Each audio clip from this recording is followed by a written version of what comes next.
Hello, ladies and gentlemen. It is a great pleasure to present our research at the BLM2 ICM4 and International Joint Tea Conference 2021. Our research topic is the factors influencing non-perceived post-house wastage of vegetable and fruit with a special reference to DAMBULLA Dedicated Economic Center. First of all, let me do a brief introduction about our research topic, including practical gap and empirical gap. You all know food loss. Food loss is more serious and critical problem that facing developing nation as well as developed nation in all around the world. On average, 30 to 50% what is produced is lost in post-harvest value chain of horticultural crops in developing nation. Sad thing is before it reaches to the final consumption. And also it is 30 to 40% in Sri Lanka. When considering practical gap, there is a high probability of damaging and wasting vegetable and fruit in dedicated economic centers than in the farm or in the household, because the main reason is perishable nature of the vegetable and fruit.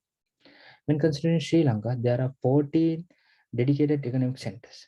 The Dambulla is the first dedicated economic center which was established on 1998 and main vegetable and fruit distribution hub in country, which is located in the middle of the country. There is 26,500 metric ton average sales per week, and normal estimated wastage sadly is 30% per day. However, in some season it is more than 30%.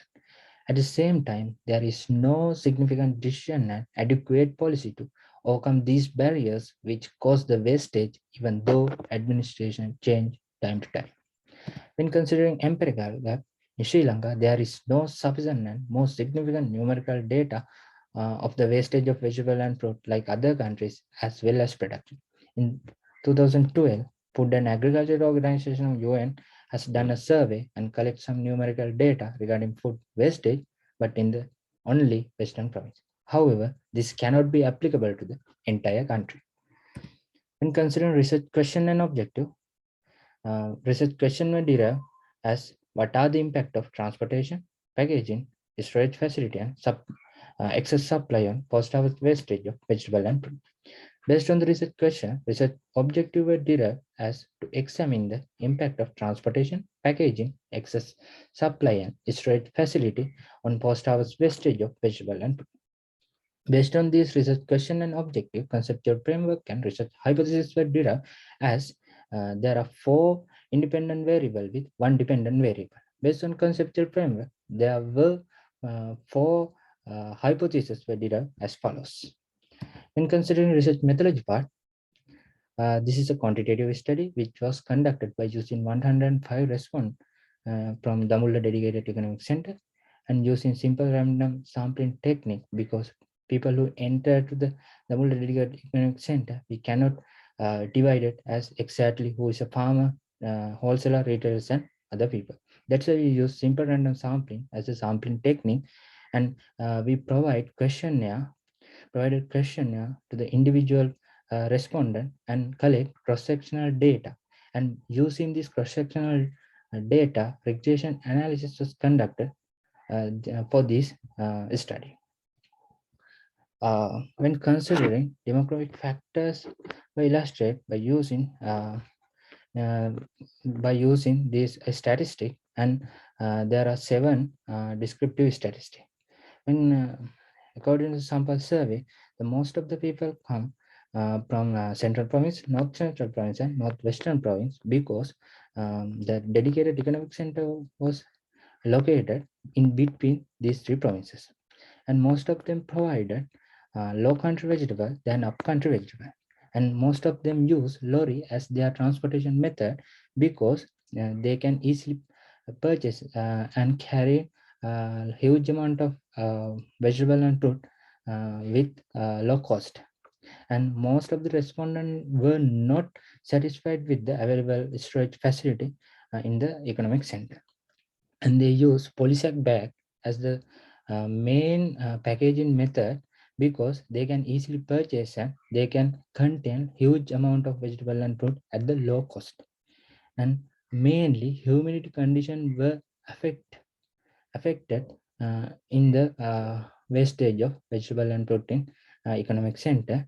And based on these factors and perishable nature of the perishable nature of the vegetable and fruit, most of the people provided below 1,000 kilogram per day.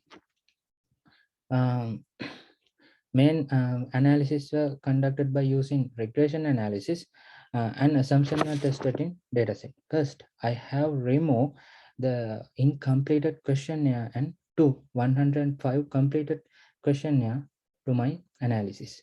And therefore, there is no missing values. And dataset was normally distributed because there were no any outliers. And therefore, histogram and normal QQ plot were shown normal distribution of dataset. And also, when considering linearity showed the relationship between those variables. From simple scatter plot of each and every variable shown a straight line of independent variable with the dependent variable. All the variables of the study were independent of each other, therefore did not create the problem of multicollinearity. And also, homozygosity assumption was tested by using scatter plot. It showed non-violation of homozygosity assumption. And also, another table showed the overall model was 0.00. That means the significance under the 5% of 5% of confidence significance level. Therefore, overall model was statistically significant. And also, level of significance in all the variables were below 0.05. Therefore, all four variables were accepted. Finally, last not least, conclusion and recommendation. When considering this study, transportation, packaging, storage facility, and excess supply positively impact on post-out wastage of vegetable and fruit in the dedicated economic center. And these factors create big issue to farmers, wholesalers, retailers, as well as entire economy, because increase in wastage means increase in price of the vegetable and fruit and decrease in utilization level of the consumers.